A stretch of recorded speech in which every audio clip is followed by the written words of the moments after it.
Querida família Cristo Redentor,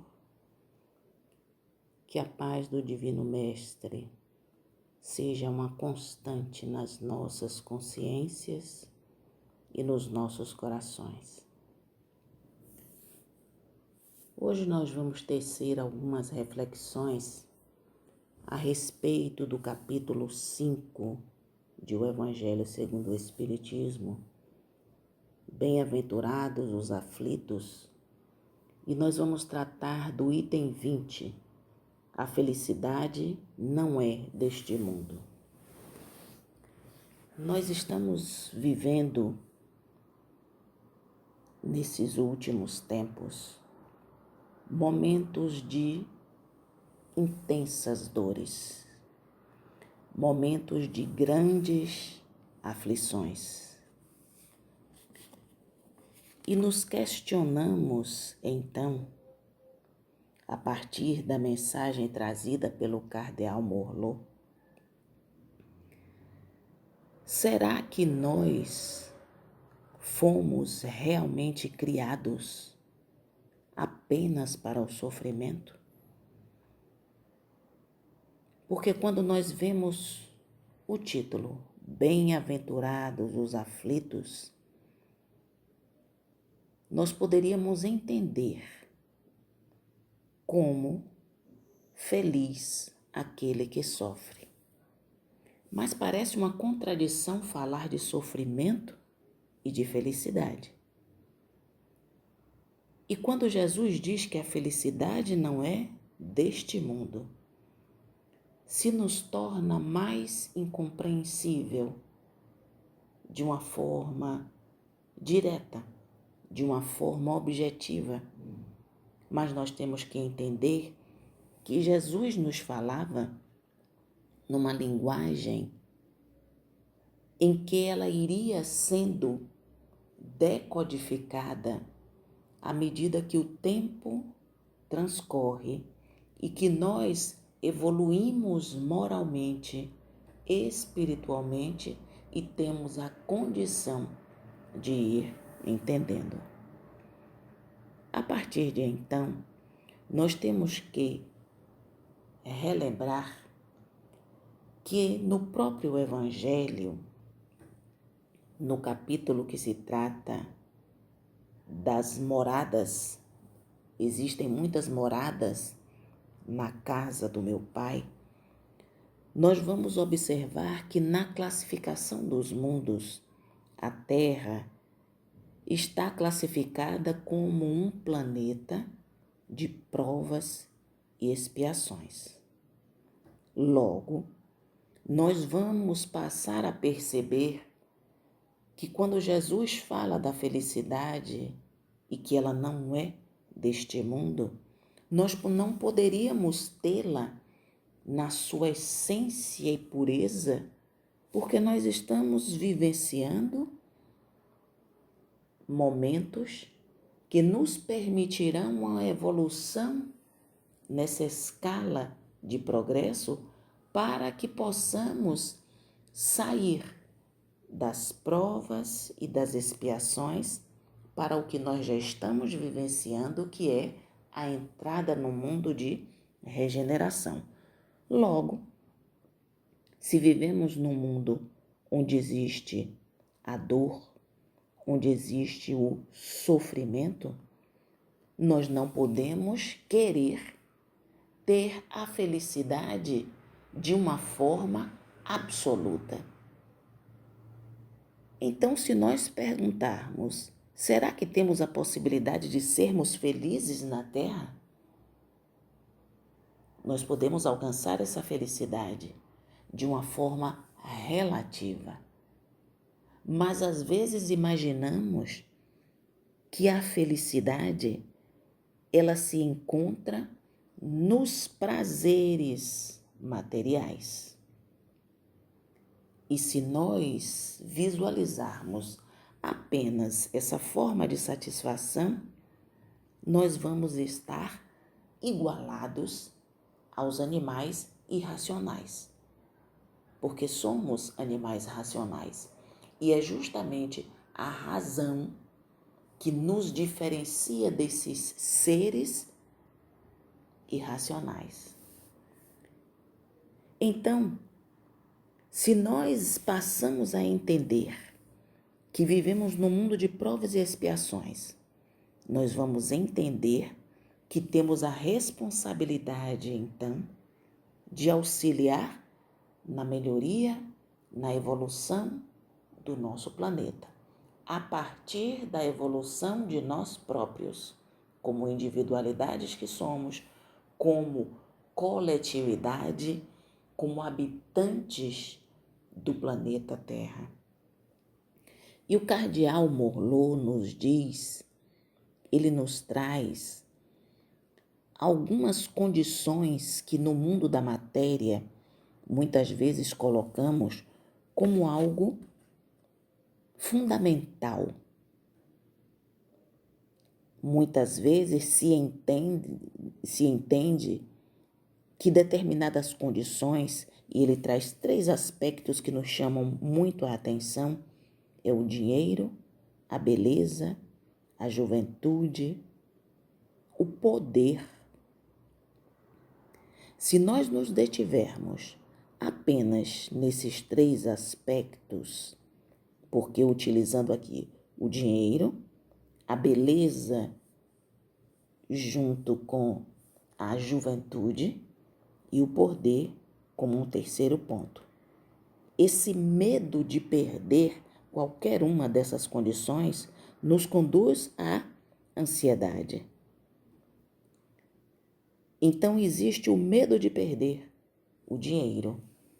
E aí se vive muitas vezes querendo ter as coisas materiais, adquirir mais e mais, sem saber viver no mundo da matéria, nos desapegando delas. A beleza, a juventude, quando muitas vezes não se quer aceitar que o tempo, na sua passagem de dias, meses, anos, essa dimensão temporal nos leva à condição física de amadurecimento, de envelhecimento físico. Amadurecemos como pessoas, amadurecemos como espíritos, mas o corpo físico ele chega a um momento em que ele vai debilitando-se, onde já não se tem mais a mesma estrutura do início do processo reencarnatório. Então existem aqueles que não aceitam perder a beleza, perder a juventude, porque se visualiza como uma perda e não como uma consequência natural da vida. Aqueles que querem poder e muitas vezes possuir poder, conseguir dominar uma coletividade, dominar pessoas, faz com que exista um afastamento daqueles que lhe querem verdadeiramente bem. E isso faz com que exista uma aproximação e uma vivência no mundo de pessoas que são as pessoas interessadas. Então, o que seria felicidade? Quais são os valores que permeiam por nossa vida, por nossas vidas? Nós temos a condição de poder, sim, adquirir a paz. Nós temos a condição de poder ter um propósito de vida que nos ajude no autoconhecimento, saber sobre nós próprios, para termos a condição de superarmos dificuldades, trazendo então esse conhecimento de nós e partindo do amor próprio, porque à medida que eu me amo, que eu busco conhecer-me, eu vou tratar os outros da mesma forma que eu gostaria de ser tratado. Então, se eu me amo, se eu me respeito, eu vou aprender a amar e a respeitar o meu próximo. Eu preciso estabelecer o equilíbrio, ter o autocontrole para aprender a valorizar o que tenho. Necessitamos aprender a valorizar o que nós temos, voltando-nos para nós próprios, de forma a que nós possamos preencher as nossas vidas e não termos uma vida vazia.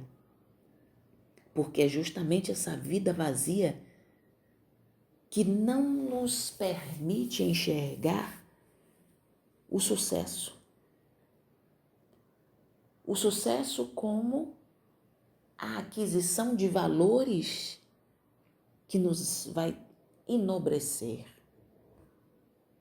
Mas visualizando de uma forma muito material em que grande parte das pessoas visualizam, nem sempre ter sucesso é ter felicidade. Então, sucesso não é sinônimo de felicidade. Sucesso não é sinônimo de preenchimento do vazio. E aí as pessoas falam de sofrimento. O planeta de provas e expiações é um lugar onde nós sofremos, mas nós temos que aprender a sofrer, aprender a sentir a dor, a entender essa dor doída. E de modo que nós vamos entender que vivemos muitas vezes em busca de conquistas externas. E essa conquista externa, ela é um ponto que nos coloca numa forma como se fosse viver o exterior, e o nosso mundo interior, ele é um mundo de mendicância. Então o Espiritismo vem nos convidar nesses dias a que nós façamos um mergulho interior, onde nós possamos entender que somos luz e que essa luz possa se expandir. Nós não necessitamos de tantos excessos como visualizamos, porque essa fuga do mergulho interior é o que leva no momento atual tantas pessoas à desordem, a não saber obedecer, a não saber ficar no aconchego da família, a não saber viver como a vida nos convida, a encontrarmos, a termos um encontro com a nossa própria consciência, para escutá-la, porque a consciência é a bússola que nos dá o sentido de onde nós devemos caminhar. A consciência é a nossa relação com Deus.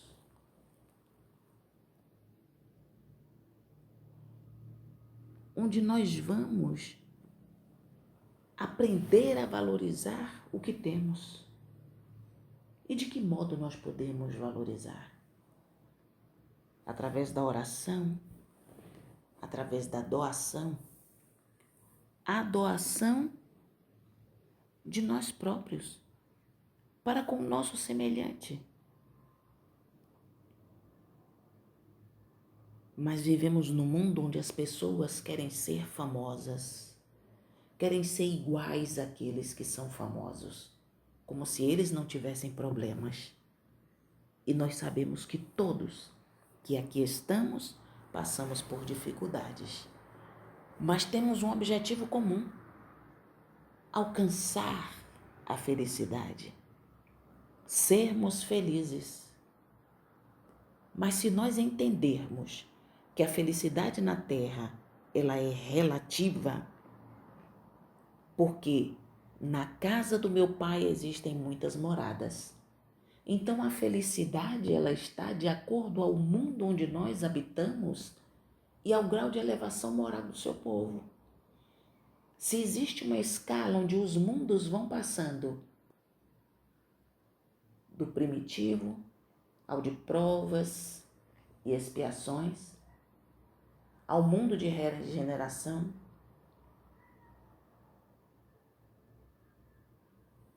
aos mundos celestes. Então, se nós vamos observando, à medida que o mundo se eleva, que os habitantes, que os espíritos que aí habitam estão numa condição de elevação moral, a felicidade ela é diferente daquele mundo que nós estamos habitando. E é esse sentimento, é essa noção de onde deveremos chegar, que nós buscamos ansiosamente por essa felicidade, querendo que ela permaneça todo o tempo conosco. Mas na situação vibracional em que vivemos, não temos essa condição. Então nós precisamos fazer esse mergulho interior para fazer um encontro com a nossa própria essência, para que possamos orar, refletir sobre a nossa vida, o que nós realmente queremos. Porque se observarmos todo o progresso que nós já conseguimos, e podemos visualizar isso até materialmente, nesse momento de pandemia, nesse momento em que vivenciamos em todos os lugares do planeta imensas dores, nós temos o distanciamento social, o isolamento. Mas nos aproximamos uns dos outros pela evolução tecnológica. E estamos nesse momento próximos uns dos outros por uma estrutura de tecnologia que nos permite. E isso é uma felicidade. Estarmos num distanciamento, mas termos os meios de nos aproximarmos uns dos outros. E se não conseguirmos enxergar dessa forma, é claro que vamos sentir-nos angustiados, vamos estar aflitos. E essa aflição nos leva à decepção. E essa decepção não nos permitirá enxergar de que podemos alcançar a felicidade, sim. A felicidade é para todos nós. Quando nós temos a possibilidade de reencarnar, para aqui vir saldar débitos, mas também construirmos uma vida melhor. E devemos entender isso por todas as mensagens que Jesus já nos trouxe. Porque no Pai Nosso, ele diz: dai-nos, Senhor, o pão nosso de cada dia, que é o alimento que nos dá paz interior. Logo, Jesus não estava falando do pão material, da mesma forma que ele diz que o meu reino não é deste mundo. Então ele nos mostra que a nossa verdadeira pátria é a espiritual. Porque o reino de Deus precisa ser estabelecido dentro de nós para que tenhamos a condição de entender e de vivenciar o amor.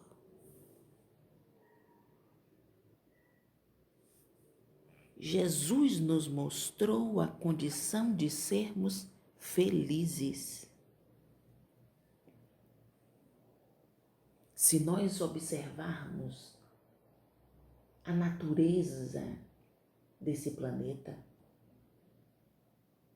o verde das matas, as flores, as águas, o mar, nós sentimos paz, tranquilidade. Isso é felicidade. Mas se vivermos num mundo de comparação entre uns e outros, se vivermos buscando a riqueza, o poder, como nos diz o texto, nem mesmo a florida juventude são condições essenciais à felicidade. Então nós precisamos entender a situação em que nós vivemos, conseguir enxergar toda a beleza que a vida nos traz. Tudo o que nós temos um lar. Não é o imóvel, não é a casa, mas é a estrutura que nos acolhe, que nos dá felicidade. Nós abraçamos uma filosofia religiosa que nos dá uma conduta de vida para despertar a consciência de que somos seres imortais e que nessa condição estamos em busca da felicidade. E existe uma fatalidade nas nossas vidas, nos diz Joana de Ângeles, a felicidade. Portanto, nós podemos ser felizes nesse mundo sim, se deixarmos de ver somente a matéria e passarmos a enxergar que a linguagem do Cristo nos diz que o que temos de verdadeiro e o que podemos construir não é o que fica no mundo da matéria, mas são as virtudes que habitarão em nós e que a colocaremos em prática no exercício e na vivência do amor para com o nosso próximo. Jesus seja conosco, agora e sempre.